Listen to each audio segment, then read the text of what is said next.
Hello, everyone, and welcome to Dream Leapers. I'm your host, Harriette Cole. So, as many of you know, my staff and I have been working diligently on my new book, which is actually a remake of my very first book. It is called Jumping the Broom Today.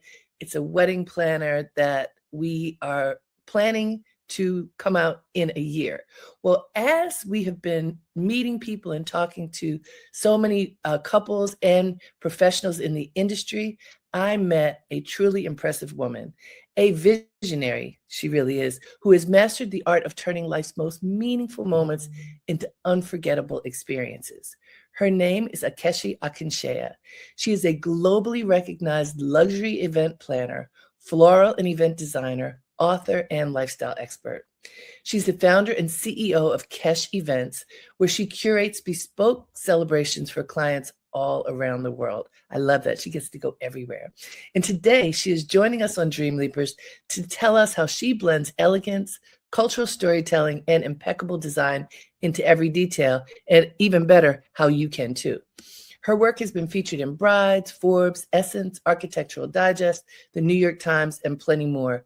And she is widely respected not only for her aesthetic, but for her philosophy that celebration is both an art form and an act of intention. I love that.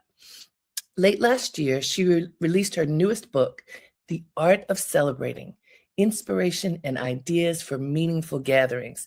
It's a guide that invites all of us to elevate how we host, how we gather, and mark life's milestones with purpose and beauty. Beyond the stunning tablescapes and florals in this book, Akeshi teaches us that celebration builds legacy, tells stories, and shows us how to love out loud. Isn't that great? So today we're going to talk about dreaming boldly, building a luxury brand, and the true meaning of celebration. Please join me in welcoming Akeshi. Hello. Hi. Oh my God, that intro. I'm stealing. I just need you for all of that. Well, Thank you so much. this book right here. Oh my goodness. Oh, we're It's so twinning. beautiful. Thank you. And it's heavy. Like it is a book. Thank you And so much. you know what's interesting? So I hope will be paying you a compliment. As I've looked at your book, it and you remind me of Martha Stewart. In Okay, that is a right, compliment. that is right. I think of it as a compliment. That's how I mean it. And I know her a little bit, and I've watched her over the years. And what she does so artfully is to do super high-end luxury, but then she teaches people how to do it themselves. So, making events, making experiences for the wealthiest people you can imagine, for people where money is no object, and then showing a person who may have this much money how to do it. That's brilliant. And you've done this in this book. And I really commend you for showing us opulence and then telling us how we can do it at whatever our budget is. You told me when I met you before, like the secret to that perhaps is your mother. So I Mm. just want you to go back to the Oh, beginning. Tell us about your mom and what oh, she planted that perhaps or what got you to where you are today. yeah. No, first, thank you for that. That is a huge compliment. Martha is like my bestie in my head. So Yeah. she's inspiration to all of us, first and foremost. And I'm so happy you said that because one of the reasons why I wrote this book is make it approachable and not intimidating. Yes, I do high-end luxury celebrations, but bringing it to your home where you feel like you can do it yourself was the goal. So thank you for saying that. That makes me so happy. Yeah. But going back to my childhood, I grew up in Nigeria. I grew up with, I call her the host with the most. Truly, we were the household that hosted every family wedding, every birthday, every funeral. Like that was the go-to family. And naturally, I just being my mom's favorite child, my siblings love when I say that. um, I would just follow her around and learn things from her. I literally am my mother's daughter. We just have a knack for creating things, cooking, baking, sewing. I started doing all of this when I was maybe 8 years old. And I Mm. sewed my own clothes as a kid. We used to sew our curtains, our drapes, but cooking and hosting and making people feel welcomed was something I learned from a very young age. So first, being a host first before I even became a planner. And I think the cultural aspect, when if you meet any Nigerian, you'd know like we will feed you to death. Yeah. We will give you our beds. Like hospitality is what I learned growing up and is what I bring to the table and working in my life. If you come in contact with me, I want you to feel seen and loved, and no matter what's going on. And I think that's the beauty of celebrating is in that moment, feeling happy and creating moments of joy and intention is really my goal. And I'm hoping that people can see celebrations as nothing that's like just a wedding, or it doesn't have to be high end. It could be a simple, beautiful moment. It's just creating little moments of joy and intention and meaning so people feel loved, and welcomed. So yeah, that's Which the is goal. so important. I want to talk about your childhood a little bit more. You write in the book about your mom. Was she a tailor? What did she have? She had Well, so she by trade, she was a professor. oh, Um, yeah, both my parents are professors. And but she owned a bunch of businesses, so she had right. hotels, and yeah, so we owned a tailoring, well, I say we, my family, she owned a tailoring shop, so she had tailors, Yeah. and when I would get in trouble, I would be sent there. So this is truly my childhood. I was so curious as a child. If I saw something, I would wonder what was in it, so I would like take a screwdriver and I would like, well, take a knife, and I would like open up the DVD player and open up the TV, because I was just a curious kid. And she was like, I don't know what to do with you. So she would just send me to the workshop and they would give me tasks like, okay, cut this fabric or iron this. And I had my little nook in my sewing machine and I used to pretend, the old school singer with the wheels. Sure. That was like my little car. And that was like where I got, because it was just a way of like, I don't just take this somewhere else. So it kind of just threw me into that world of creativity. And I just found it very fascinating that you can create beauty from simple things, Mm. beautiful napkin, or we sewed everything, uniforms, our clothes. And then of course, cooking. If my mom was in the kitchen, you were in the kitchen. There was no sitting watching TV, no way. So if she was doing something, we were helping, even if you were holding the salt. So I learned how to cook that way and I learned how to bake. We used to do wedding cakes for like all Mm. her friends and all our family members, massive cakes. I would do the batter and I would do the piping. So I learned how to bake and how to decorate a cake as a kid. So truly very, very Martha. Yes. in Nigeria, and everybody was welcome. There was no like, oh no, or and naturally in Nigeria, people just show up at your house. They don't even call or definitely not text. They just show up. And when they do, we're pulling the china and like making them lunch. And I used to be like, oh my gosh, they're here again. And she was like, go get something cold and go get some, snacks. And it was just always hosting. And so I just carried that with me growing up. Well, and so many things. I went to Howard University, and there was a group of students from Nigeria who were my friends. And I learned a lot from them, including how industrious they were. Like it seemed Mm, like everybody was entrepreneurial minded. Like yes, you just said, your mother had multiple businesses. That was common. And so I guess it's still common, this notion that you can do for yourself and claim abundance in a way that serves you and serves others. So that's how you absolutely. grew up thinking, Yeah. right?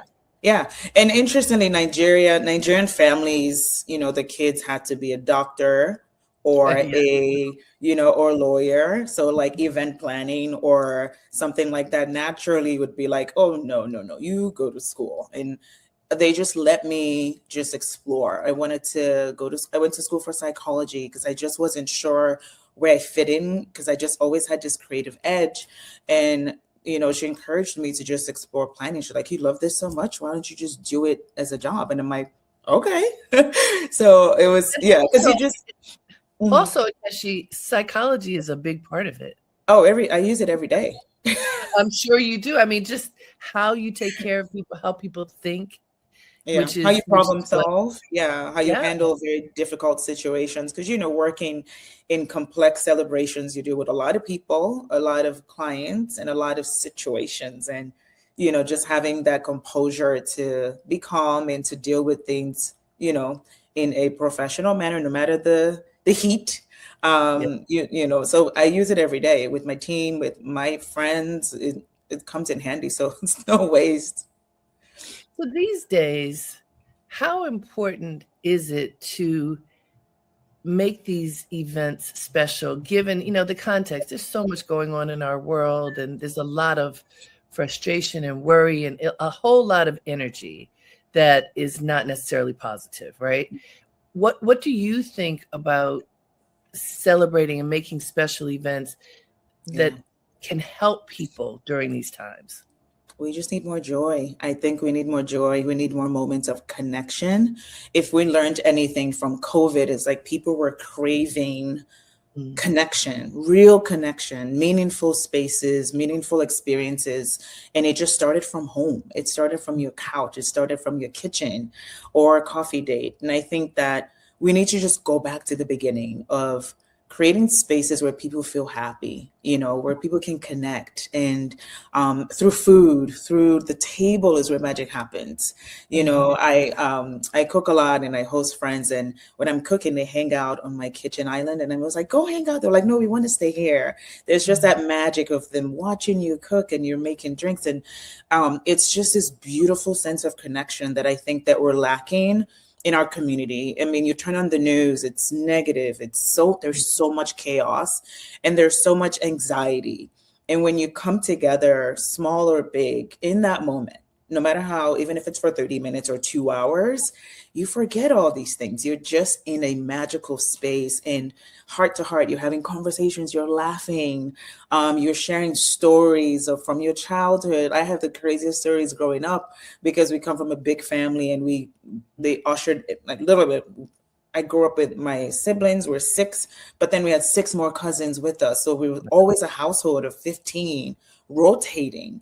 And I used to hate it back then, but I appreciate it now because we're in such a lonely world and everyone is dealing with their stuff privately, and it doesn't have to be that. When you share moments of connection and just sit at a table, there's just pure joy, right? So I think that we need that more than anything else. And that's one of the reasons why we put the book out. Is I was like, let's put more joy and just encourage people to celebrate more stylishly, but most importantly, more meaningfully and more intentionally. I like that. You also, there's a lot of practical information in the book. One of the things that you give is timelines. So when you're thinking about hosting something, obviously, if it's a wedding, it's good to be at least a year out and maybe more.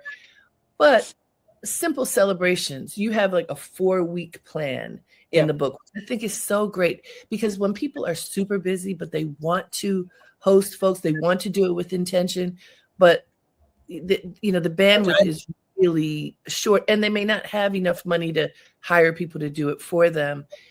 Can you talk about that planning for a small event? I just think it's all about preparation. The success of anything starts with prepping. And preparation could mean like, why am I doing this? Like, why am I doing this celebration is the first thing. And who is it for? And what is the emotion I'm trying to create? But having a timeline is great because it gives you time to plan and think about the little things that you may miss if you're rushing. Yes, you can put a dinner party together in a week, but it's going to be rushed.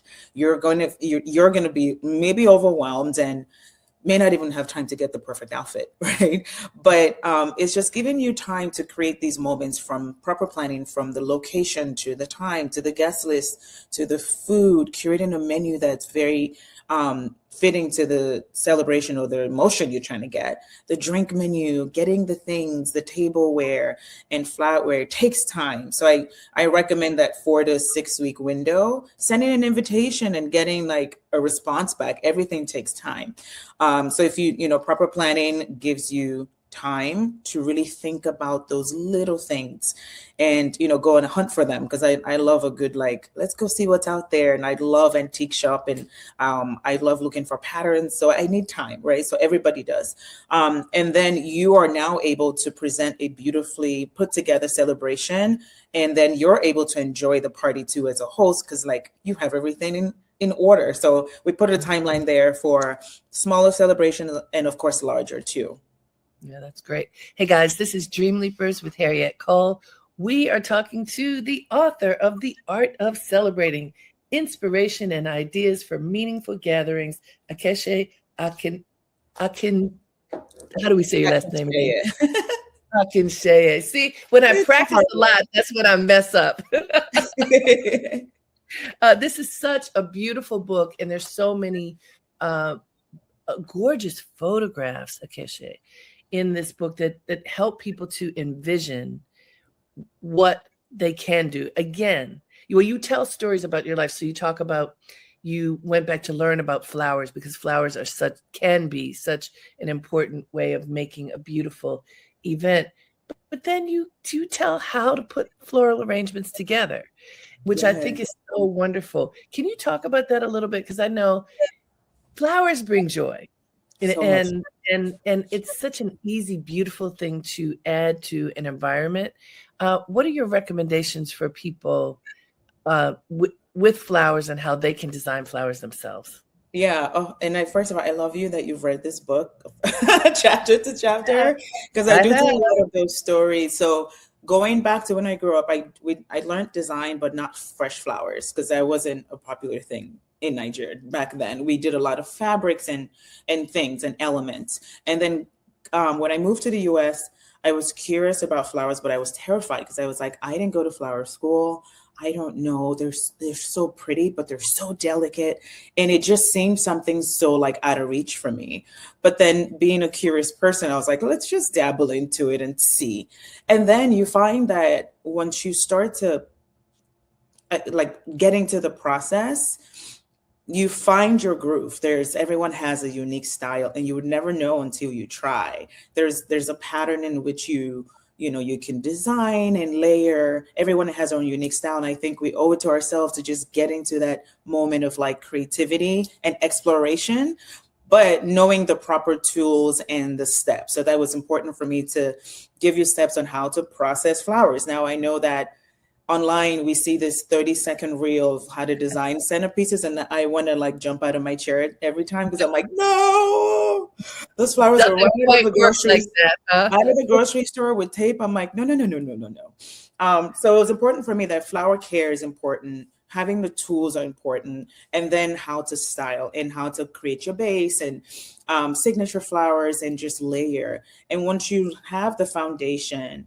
it's just magic after that. And I think that, again, I understand because I've been there. It could be intimidating, but it is not. It's such a fun thing to do. It's therapeutic. I've never seen anyone sad around flowers, right? Designing flowers, because it's such a joyous experience. And I just encourage everybody to just try. Don't be afraid. They may die, but you learn how to bring them back to life. But proper hydration and care is important. And then it's just getting in the groove of it. It's such a joyous thing. I love that. My husband's a photographer, and he's also super into plants and flowers and everything. Many years ago, he photographed a book. I think the literal name is Small and Beautiful Flower Arrangements. And it's very literal, but they're these tiny little arrangements. And as a result of that, when you were talking about going to antique stores and that kind of thing, like when we sometimes go driving in the country, we'll go to these little shops, the resale shops and things, and find the tiniest little containers that you can put flowers in, even if they're not containers for flowers, but you can figure out what to do with them. I love in your book, you have photographs. One of the images that drew me, so this is not flowers anymore, it's the glasses. And I thought of the glasses and these stores, the vintage stores where they often have beautiful glasses and dishes. And, you might not be able to get 12 that are exactly the same, but there's something interesting about the mixing them up. Yes. But I can tell how much you love that stuff because the photographs reveal it. Tell us the art of shopping in one of those stores so that you actually can find good things. Yeah. For me, I have an open mind when I go into an antique shop because I never really know what I'm looking for, but then something catches your eye. It could be a scarf and you're like, ooh, that pattern, or like that would make a good tablecloth, or and I'm never matchy. I would mix a bunch of stuff. I just think the art is, first of all, having fun and layering and storytelling. Like every table tells a story, every piece tells a story. And I love the idea that you can take a teacup and that becomes a centerpiece. You know, you can take the just most random shape of things and turn it into something creative. So you don't necessarily need to go buy a vase, but you can create stories. I think it's building out a story and say, okay, I've put all these things. How does this make sense? Right. So and layering. So you might find beautiful china that like, oh, that's pretty. I like that. And then you might find beautiful charger plates and you're like, oh, I like that. Or a piece of wood that could be a base, right? Just anything that pulls your eye, you start to build your story. Because a lot of times I don't know what I want my table to do just yet. So I'm just pulling things and I buy a bunch of stuff. So I encourage people to get into the art of collecting things that speak to you, because it may not be handy today, but it will be maybe for Christmas. So I just go and I dig through all my stuff. I'm like, oh, that's fun, you know, because I didn't know I was going to use that, but here we go. So there's going to be a moment that, and you never find those things again. And that's the problem. If you go back 2 days later, you're like, oh man, I should have gotten that beautiful coupe that I saw. I'm like, and I told myself, like, how much more glassware do you need? I'm like, I need all of it. Because I just don't feel bad. It's dangerous. You're dangerous. Akeshi. Yeah, but it's good. It comes, and you can help a friend. There are many friends that reach out and they want to host. I'm like, come check out what I have. So I think now I can take these beautiful pieces and it's telling a story in a friend's home. So it's just a long history there. And like, and I just believe there's legacy there. It's things you can pass on to your kids and your grandkids. Like I am gunning for my mom's. So growing up, we had a big cabinet, and it had all these beautiful plates. And I wrote about it in Festive Tables, which was my previous book, how we would just get the good china when the guests were arrived. And there was a key and I would open it. I'm like, oh my God. And my siblings used to look at me like, why are you excited about plates? And I'm like, these are so pretty. And if there's anything I want right now, my mom passed in 2020, but if there's anything I want right now is those pieces from home. It's still there. It's locked in that cabinet, but it's just there's such. You need to make a trip, girl. I'm going with just bags and bubble wrap. But you know what I got from my mother? This is even before she passed. She passed recently, but she gave me but she was 95. It was a beautiful, incredible life. But she gave me the family silver. Oh. So now, you know, that's the whole thing. You got to clean. Yes. I remember, Akeshi, when we were little, like it wouldn't be every week, but, you know, with some frequency, my mother would take out this beautiful, it's a redwood. I can't remember what the wood is. Beautiful lacquered redwood box. And we would clean the silver. This was a ritual with my mother and my sisters and me. And it was such a beautiful thing. It is not something you really want to do now. Right. But I have the silver. Where is it? Is it in that same box? It's in that same box. But it just take, I'm sure every time you look at it, it takes you back to a moment, a memory, a happy memory, right? There's just something about these pieces that we just like, oh, it's just glassware. It's not. It's really legacy and storytelling from one generation to another. Yes.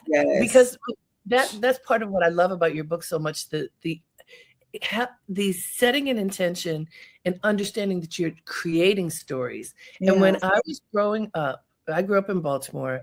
My father was very formal. My father was a judge. He was very formal. My mother was a retired kindergarten teacher, very formal. And so on Sundays, we dressed up for dinner. Oh, wow. Yeah. And we used the silver. I mean, like we used it regularly. We ate in the dining room. We only really ate in the dining room for holidays and for Sunday. And so when we had dates to come over, they had to wear a jacket. I love that, actually, a lot. I remember one guy came over once to see my sister, my older sister, and he didn't have on a jacket. My father was like, nope. He's like, not in this household. So I love that, though. There's stories that I will never forget. Like we all learned how to dress for a cocktail party, for a black tie, for whatever the event was, because that was something that was important to our family. And I see that in your book. Like you talk about from the casual events all the way through to the most formal events.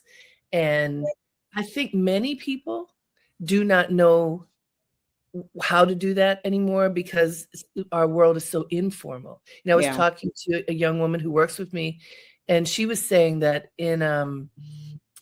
she's 30, and she was saying that among her friends, sometimes they didn't know what you should bring for a wedding gift. You know, they knew to buy a fabulous outfit, but not necessarily to spend a good amount of money on a really special gift, or if it's giving the gift of money, to really think about that because they hadn't talked about it. Yeah. Yeah. But Used to even be like setting the we're talk- table. Yeah. Some people don't know how to set a table, the proper way to set a table. Mhm. Like you said, bring those back, and dining etiquette is Mhm. another, yeah. Things to bring. That's another book maybe, but Well, you know, years ago, so after I made Jumping the Room the first time, which was a long time ago, I had a 23 city bookstore, Akeshi, a book wow. tour. 20, we don't do that anymore, but this is a long time ago. We did 23 cities, and everywhere I went, people would ask me questions, not just about weddings, but just, well, how do you do this? Like how to set Yeah. the table, what to wear to this, lots of questions. And as a result of that, I made a book called How to Be, which was an etiquette book. I love And it. we need to make a new one of those too, because We need oof, that. Just keep it coming because we need it. but And you it's because I think social media has made created the wrong picture sometimes of what should be, because we're an influencer world. So like I would see an influencer set a table, I'm like, the fork is on the wrong side of the table, and it was like, beautiful, I love it. I'm like, no, no, no, no, no, no, no, no. So that's why I wrote Festive Tables in a few years ago. I'm like, let's do this the proper way. good. But you know, the goal is just, I think it's up to us to just keep educating through Yes. books, through podcasts, through utilizing social media channels to educate and encourage people to create more joy and meaningful celebrations, not for social media, not for anything, but just for your soul and for your Yeah. heart, you know, because these are memories that we take forever. Like I remember every great dinner party I've ever been to. I remember every laugh, every piece of like, you know, joy and celebration. You carry that with you, right? So I think it's important to keep that alive. Well, and you talk about the fact that you create events all around the world. I think one thing that's important about that is you have to also learn what are the customs in different places, what is Yes. important to people in different places, so you honor them. And you talk a whole Yes. lot in this book about thinking of your guests and how can you make your guests feel comfortable and special. I think a big part of that is understanding what is expected wherever you are. So how do you Absolutely. navigate the different global rituals and traditions, and Yeah. how can you share about to other people how they can learn about them?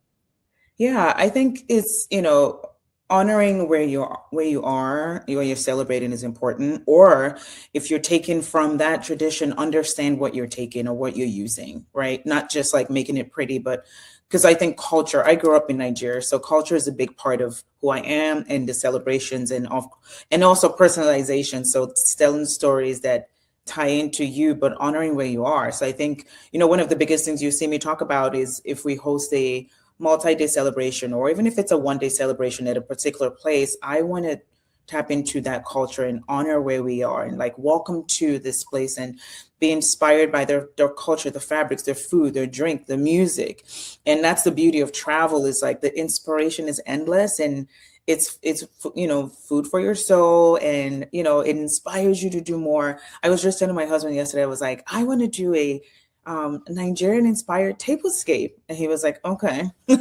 Right. Because I was like, I want to bring my culture, like I do want to do one of that. But I think, again, honoring culture and understanding the right way to do it, and respecting, you know, respecting where you are is important. But I think understanding the culture of where you're going, and it starts by talking to people, you know, asking questions.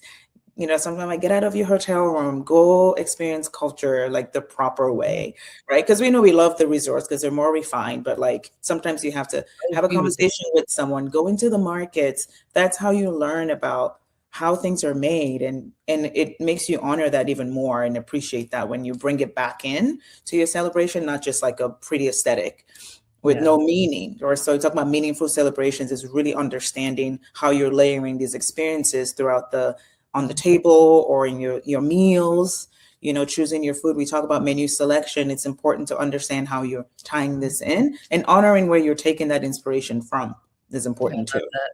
Hey guys, this is Dream Leapers with Harriette Cole. We are talking with Akeshi Akinseye. She is the author of The Art of Celebrating: Inspiration and Ideas for Meaningful Gatherings. I love that word, meaningful, because you pause and think about it. What is the meaning that you want to imbue in the event that you are creating, which is so important. You talked to me when I interviewed you for Jumping the Broom today about moments that in weddings, and I think that this is not just weddings, but in all of these special events that we make special, when you create moments that are memorable for people, it does imprint joy on them. That was so sweet. And you have some pictures in here of performers. There's so many interesting performer pictures. So, for these bigger events, but you can have performers and they can be anybody. But I love like one shot, you see people playing the violin, women in beautiful gowns, standing on pedestals as they're entering, playing the violin. And that is just exquisite. And that's at the entrance. Is that right? Because you talk about so that was in France and at a chateau in France, but it's all about first impression. I think where people miss making that mark is what's the first thing I experience when I walk in? And I mean all the five senses. What do I smell? What do I see? What am I touching? What am I eating? All these things matter. And I think people just sometimes just jump into the party. So it's creating meaningful moments here and there. They're like, okay, so like you're right out of your car, it's like music, and then you have welcome drinks that are intentionally there, and you're thinking about drinkers and non-drinkers. So it's not just like champagne in your face, right? I never do food upon entry because it's like, whoa, not right now. So it's about being intentional about what do I want them to experience at each touch point. The entrance as you're walking in, when they go to the bathroom. So I was going to ask you about that because you have this in a photograph, and I want to make sure people think about this. The bathroom is really important, and people don't always pay attention to that. What do you think is important for people to do in the bathroom? Everything. So think about the experience is not just the party, because all the things that everyone is going to experience as a part of it. And for me, like we talk about being intentional about making sure that you're anticipating your guest needs before they ask. So in amenities baskets, first, if we ever attend any of our parties, we have an amenities basket. It's a cute little note. Even at home, I have an amenities basket because you never know what you need at a party, right? You can have a rip. You may need mints. You may need scissors. You may need tape. You may need Band-Aid. It's all there. Advil, all the things. And that's like on the counter in the bathroom? Yeah, it is. Okay. If you are hosting, whether weddings, so weddings, we have bigger ones or intimate dinners, there are always amenities in the restrooms for men and women. And then at home, so it's, because imagine if you're visiting a friend and you're at a party, you go into the restroom and your button, something pops off, or you have a rip, or you cut yourself. Like instead of going to the host, you have this beautiful basket with all the little amenities that you can think of. Bobby pins, yes. And I put a little note, like just something special for our guests. And for weddings or bigger celebrations, we like write this really like cute little note there. But it's about those little things, right? Flowers, candles, safely put somewhere. It makes such a huge difference in making sure everything is clean. And at home too, I say like, think of supplies, like extra toilet paper, because versus your guests saying, hey, do you have extra this, a beautiful scent? We leave little like bottles of perfume. You never know. And like tiny little deodorants, anything that's clean and you know, just something they could utilize, and may not be everything they need, but it's, again, you're thinking about the guest needs. You always have to anticipate guest needs before they ask. That's very smart and makes a big difference. I think one of the things that people who don't have a powder room should also think about is if you're having guests, take your personal towels away, Oh, so that yeah. it becomes a public bathroom, even if Yeah. you don't have that, because not everybody has a powder room, as a separate room Yeah. for guests, but it's important to turn it into that Yeah. if you're having guests over. I love the detail Yeah. that is, and throughout this book, you have detail like that to help people Yeah. think, okay, I didn't think about that. That's Yeah. something, For sure. and to make people feel comfortable. I love the idea of making it possible for them to not have to ask, because they could be Yeah, in the it's awkward. Yeah. be uncomfortable. Mhm. Yeah. Hey, do you have lady stuff? It's like it's already you're It's good. right. It's It's right right there. there. And It's in the thinking book, ahead. yeah. I was going to say in the book, we also talk about even like the hand towels. It's a big thing. No one wants to use cloth over and over. So we, showcase, and we do it for weddings too. We do monogrammed, or we can leave a cute, you can get them on Amazon or online, quite honestly, with your initial, or just nice cloth like, but they're disposable and Mhm. they're on a beautiful tray, and you just set them aside. And then we always have lotion, something nice. So so you think of everything. And during COVID, we had hand sanitizers everywhere, Yes. which we should still have, but now we do like those wipes, individual wipes. So then Mhm. guests are not touching the same thing over and over again. So Smart. little details like that, where you have a pump versus like having to dip into something just for hygiene. But it's important, those little details where you're like, oh, what's this? I love a tray of like surprise little things. I'm still a kid at heart. I open a drawer, I'm like, oh, what's here? Beautiful candle, a beautiful scent. Everything makes the experience so much more enjoyable. And then you feel more at home. Like, okay, they want me here versus like, I think it's time to go. you Yeah, know? that's lovely. Thinking about weddings for a moment, you have very good, clear information about approaching such a big experience so that it doesn't feel so big. And I'd like for you to talk about how you recommend that people begin that process so that it isn't scary. Yeah, I think flow is important, how guests navigate from one space to another, from one experience to another. But even if you're doing like 1,000-person celebration or a wedding, for example, it's personalization shrinks that whole big overwhelming experience, like, oh, this is for me. Like, I feel like I want you to feel like I created a little nook for you, right? So when you see your name written down, all of a sudden you're like this, you're drawn into that experience because it's for you. When you see your name etched on a napkin, you're like, oh, for me, like you thought about me. And I think that's lovely. I always encourage my clients to leave little like love notes for their client, for their guests, even on the back of a menu. Anything that makes it feel like this was for me kind of takes away that experience. And I think in guest comfort also is important. When you have a large celebration, you want to think about different areas where guests can mingle. Maybe they're not at the bar, but there's a lounge grouping. We share that in the book too. Creating comfortable spaces. If you have high boys, maybe not everybody wants to sit on a bar stool, right? Mhm. So cabarets, and just creating little nooks for them so it doesn't feel like they're overwhelmed. Music and ways to entertain them. And the other thing too, I love too, is just a good surprise and delight. It just like, ooh, all the oohs and ahs. Just, I love little, So one of the oohs and ahs that you told me about that I'd love for you to describe is the drone. the That, jewel. people used to do sparklers and some people still do Yeah, sparklers, but you said for some of these big events, the exit is set off by this drone show. Can yeah. you describe what is a drone show?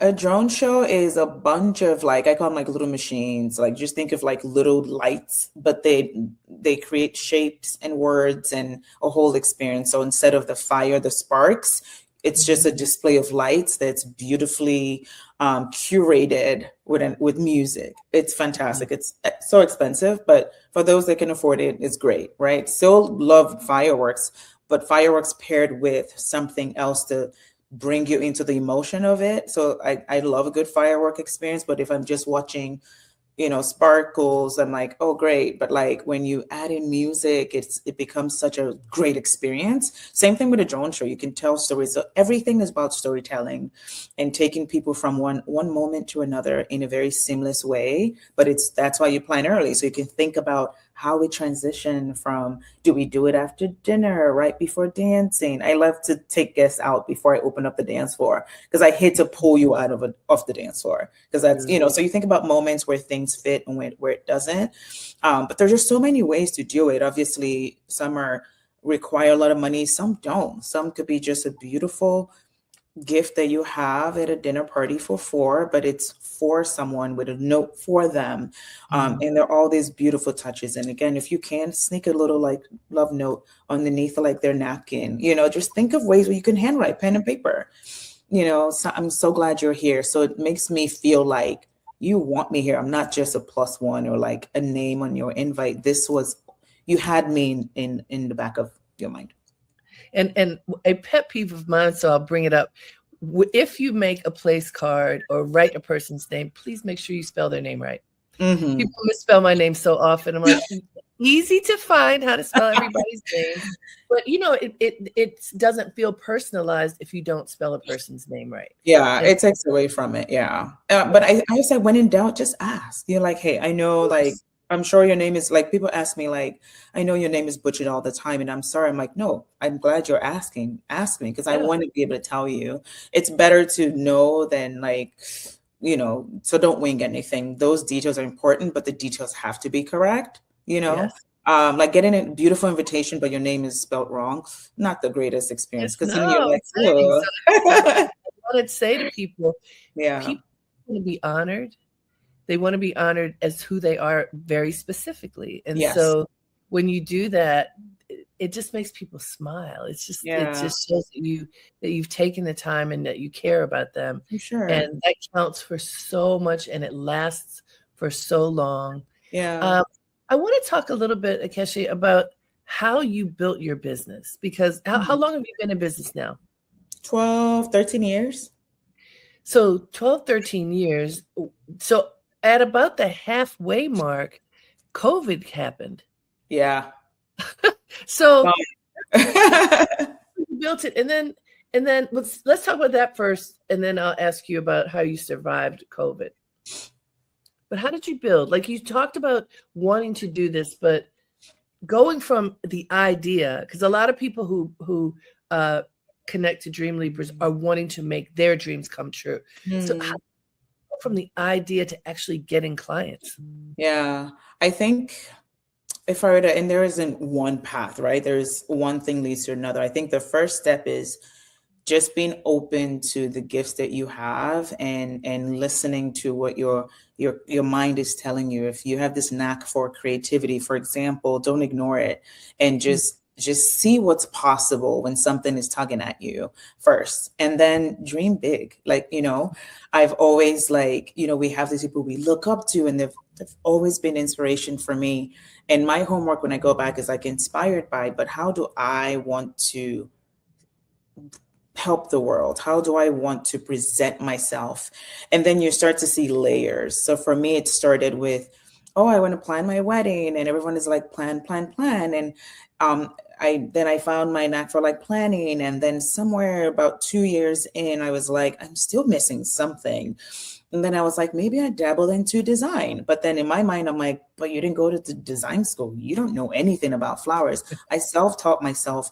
I just immersed myself in education. I took workshops. I studied online. I practiced, and then I just made it my own. And I think that's the key, is once you can create a signature from something that's simple and basic, then it becomes attractive and people want more of it.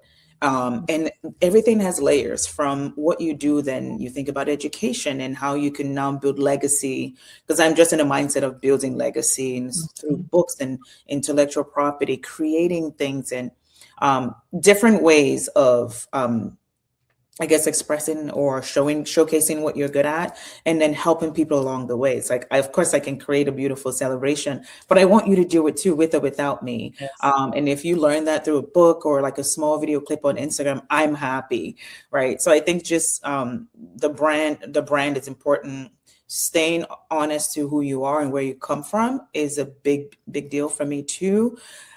Because every part of my story goes back to home. That's where it started. That's my core. That would forever be my base and what has led me here. So I think it's important sometimes to just go back to the experience you have lived and see how you can build from there. That's beautiful. Hey guys, this is Dream Leapers with Harriette Cole. Believe it or not, we have 5 minutes left. We are talking with Akeshi Akinseye. She is the author of The Art of Celebrating: Inspiration and Ideas for Meaningful Gatherings. This is the book has so many beautiful pictures and practical advice in it. Akeshi, I think one thing that distinguishes you from some other people who do this work is the give back. You know, having the books, you have a blog and other sources of connection to people, right? Where they can learn from you. But I am curious, you know, an events business surviving COVID. What did you do? I think you constantly pivot, and you just take in what you already know. You don't have to go learn a new skill.